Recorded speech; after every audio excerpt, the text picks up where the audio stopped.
Oh hey, that seems like a fun idea for a video. Let me give that a watch.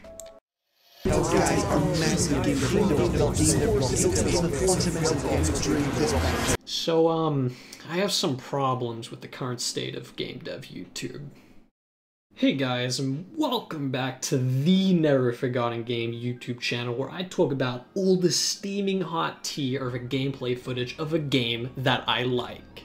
Yeah, I know, I'm sort of a genius for coming up with this video format. As some of you already know, I'm also currently working on the next big Halo killer, Undertale 2: The Second Tale, so keep your eyes peeled for that piping hot glazed apple if you catch my drift. I am referring to apple, like that of the human ass. Alright, so I understand this video might be a tinsy tad contentious, so I'm going to preface this with the classic phrase, don't hate the game, just play it and you might maybe like it. Point being, for reasons I will highlight on a surface level later in the video, capitalism kinda sucks, and people are just trying not to starve out here. In layman's terms, my criticisms of the individuals in this video are simply to use as examples to highlight a larger issue I have with the systemic causes for this type of content. If you're a game developer worth their salt, then you'll remember the good old days back when you'd look up how to add camera shake game Unity.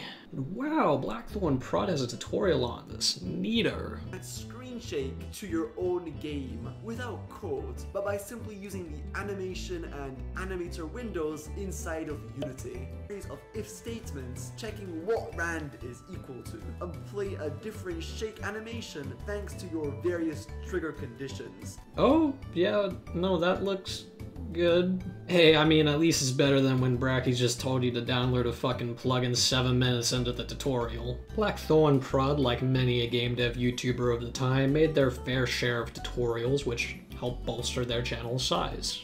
This is quite beneficial for them, considering that around this time Blackthornprod had begun working on their first commercial title. And you know, the occasional influx of new viewers would help with marketing the game and, hopefully, boosting launch sales to aid with visibility on Steam. The game in question being the Dreadful Whispers. Yeah, the only dreadful thing about this is the official artwork. The game was developed over the course of 8 months and, ironically, came out looking like an underdeveloped fetus. Okay, I'll stop, that one was a little mean. On a post-mortem for the game's launch, they disclosed the game's sales, and while it made a respectable amount, it was nowhere near enough for someone to actually live off of. Mr. Prod would go on to release 2 more games following the Dreadful Whispers, those being Dashing Fire and Uller Buller, each of which performing worse than the last. Their channel over this time does as a YouTube channel does, and its performance fluctuated, all until an outlier appeared. AI voice acting. This absolute masterpiece of a video just drew in viewers like no video had ever done before. It's like some Mr. Beast type fucking like origin story type shit, man. You're never gonna believe it. Check this out. Voice acting plays an important role in video games. It's hard to imagine some games to have the same impact if it wasn't for their incredible voice track. In this video, we are very excited to show you what can be the future of voice acting for games, or at the very least, an awesome alternative to hiring voice actors. Okay, so the actual outlier for real is, well, I mean, you would have already guessed it, but it's this one. So, although it did take them a little while to catch on to the gold mine that they had uncovered, once they found it, I mean, do I really have to say anything? And if we click on one of the later iterations of these videos... Now guys, our massive game dev course, the Game Dev Rocket, is 40% off. Oh hey, it's shitty AI voices again. Yeah, I love when we just don't give jobs to people who need them under a system that's like capitalism, where people really need money. That's kind of odd, you know, that like you're actively supporting something that is taking jobs away from people. It's kind of ironic given the context of this video. Needless to say, once my boy BTP caught on to what was good, they clung to that shit and made quite sure to always cram a sponsor or a course plugin there just to capitalize on the video's enhanced performance, at the very least relative to their other content. Now, when it comes down to this, is this a bad thing? Yes. No, I'm guilty of this myself. YouTube is incredibly unreliable, and when you find something that works, you are kind of incentivized to milk it for all it's got. Especially whenever you even just try deviating just a tad even from what works, and it typically never does nearly as well. Now, with that said... But first, quick heads up, we've just launched our brand new game making course in collaboration with successful indie game developer Thomas Brush, and the course is called Gamedev Hero. It's absolutely enormous and filled with every bit of info you need to turn your passion for game creation into a profitable career. You'll not only learn how to make game art, code, design fun games, but also how to sell them, build audience, and ultimately make money from your creations. Basically living the indie game dev dream in a couple of months if you start now and give it your all. The course is only available for 1 month, and there's barely 300 spots available, which means now is the time to leap headfirst into your game making dreams. Don't wait for another tomorrow, guys. If you're really serious about becoming a game creator, this is the time, this is the moment. Okay, with that said, guys, let's move on. The irony of the Thorn Bros to claim you can be well on your way to being a successful game developer after only 2 months of really trying and following their fucking $1,000 collection of courses on sale, mind you. You gotta get this now. There's only like 300 spots, man. Promising that you'll be living the game dev dream, you know, when neither of these two have even released a successful game and have made most of their money just by simply selling the idea of being a game developer. By the way, these two are fully aware of the fact that they're selling this idea to gullible people who don't know any better. That's why these are packaged with beginner courses. That's the whole point. Also, I'm gonna be a bit of a dick again, but to pit the Dreadful Whispers against Pinstripe, implying it has a comparable level of polish or artistic quality, I mean, oh boy, don't get me started on the Dreadful Whispers, man.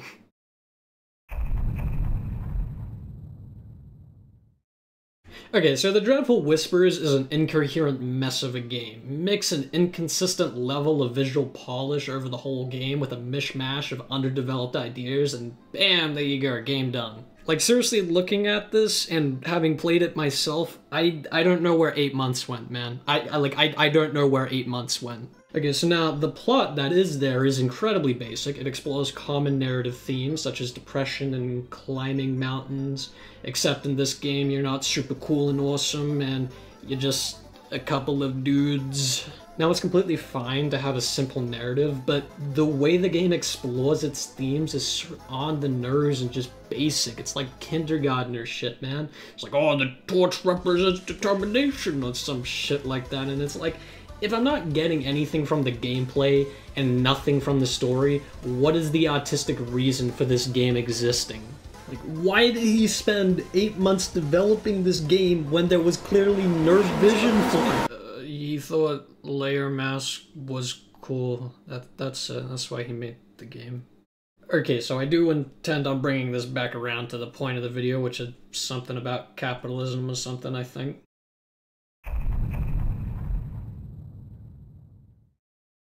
So to make things clear, what is my issue? Gee, can you tell I'm bad at writing? Blackthornprod, a channel which once logged a developer's journey towards releasing their first game on Steam, is now just a very refined sort of content farm. Yeah, and saying content farm, it sort of implies that the content itself is very easy to produce and low effort. This is not the case. It is still manufactured content in which it's the same thing over and over again, typically with the very similar group of parties involved. Very similar concept every time with only a slight variation on it. Still pretty much just intended to push sponsors and sell courses. So akin to hustler gurus or pickup artists, they make money from selling a dream or idea, something which cannot actually be obtained. I mean, pickup artists don't really work well for this analogy, but you get the point. These hustler gurus, they promise wealth, and they are able to sell this through creating an image that they themselves are successful, and through their facade, they position themselves as trustworthy. Blackthornprod, the two of them, they, through using their large channel and Thomas Brush's acclaimed titles, are creating the idea that they represent successful game developers, that if you just follow their courses, you will learn the secret needed to be successful like them. And like many other hustler guru types, they are not successful through the methods which they sell. As I've highlighted, Blackthornprod is a failed game developer. Quite frankly, they aren't a very good developer either, though that is just my opinion. They are, however, a good YouTuber, someone who has built a very large audience and has found a method of pulling in a consistently sizable viewership from which they can sell these courses to. Now, these videos on their own, they're completely harmless and are genuinely quite entertaining. I've enjoyed a fair few of them, but again, Blackthornprod, they're a good YouTuber. That's not the point. But in the context of them just flooding the site with these slight variations of the exact same video with a predatory scheme that intends to monetize their more gullible and ignorant and aspiring developers in their audience just to top it off, I'm disappointed. It's sad to see someone I watched when I was merely one of those ignorant, aspiring game developers when I was younger, someone I looked up to, and now they've kind of just evolved to this. Something that's completely devoid of any level of artistic intent or creativity to simply produce something which sells and, through whatever means necessary, maximize profits. Going from videos to videos with sponsors to a platform from which they can now sell their predatory courses. Blackthornprod, like everyone else under Western civilization, has simply fallen victim to capitalism, an economic system which incentivizes profit above all else.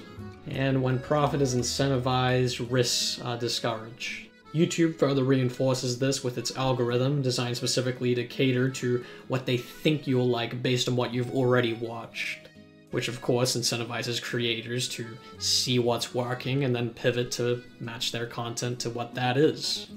There's a clear indication that if you want to succeed, you need to do what works, and I really don't hate anything more than that idea. In a recent video from gamedev YouTuber jonas tyroller, they make a point when discussing how to be successful with indie game development. This is the equivalent of making a super innovative artsy-fartsy game that eventually nobody's interested in. Do not make a unique game for an alien species. We have no innovation on one side, we have too much innovation on the other side. Both of them are horrible, the sweet spot is in between. In order to find that sweet spot, you want to be near other successful boats, but you do want to give them plenty of space and not really get too close to them. Now, in the context of analyzing what makes a game successful under a capitalist market, yeah, he's right. What bothered me about this is just the idea that creativity is something which is actively discouraged through capitalism. Game development, like all other mediums of creation, is ultimately about giving you freedom of expression, the ability to do whatever you want and share that with the world. Yet this simply just cannot provide you with a stable income. Games that are artsy, games that are too innovative, they don't sell. And if they do sell, they don't sell nearly as well as their peers do. If you want to survive, make what the market tells you to make, not an expression of your own volition. Not to throw shade at any developers, but the amount of times I've heard, "Hey, welcome back to my devlog series for my open world survival roguelike RPG game with elements from Metroid, Celeste, and Hollow Knight," makes me fucking shit my pants and piss, man, I swear to God. What I want to see is just some creative expression, and you can still do that even when you are repackaging someone else's game as your own, it's going to be limited. Ultimately, this video is just about highlighting how capitalism is a horrible economic system which is designed to suck creative integrity and artistic value out of people's works through creating an environment in which most can barely even afford the minimal cost of living. People like Blackthornprod are simply just trying to game the system in their favor because the opportunity lended itself to them. What they're doing is still predatory to a degree, but to point fingers at them and say, "They're the bad guy," that's just not gonna help anything. The issue isn't people like Blackthornprod, the issue is the systemic cause for behavior like theirs, where they feel a constant pressure to do whatever they can to make a quick buck because they need to. Now, why have I been quite a dick to Blackthornprod throughout this entire video? Well, I mean, the truth is literally just as simple as I kind of just wanted to, so I mean, like, I don't really care anyways. The dude's probably doing well for himself anyways. I mean, as indicated by the courses that he's selling, the price of those courses, how well the videos are doing, and the sponsors. So, I mean, I'm sure he's doing absolutely fine for himself right now. But all of this goes without saying. Fuck capitalism. It's a system which saps art of meaning and incentivizes mass production of creatively bankrupt slop. Make what you want to make. Use game development as a way to express who you are. Be an artist, not a manufacturer. Anyways, go wishlist my open world survival roguelike dating sim on Steam now.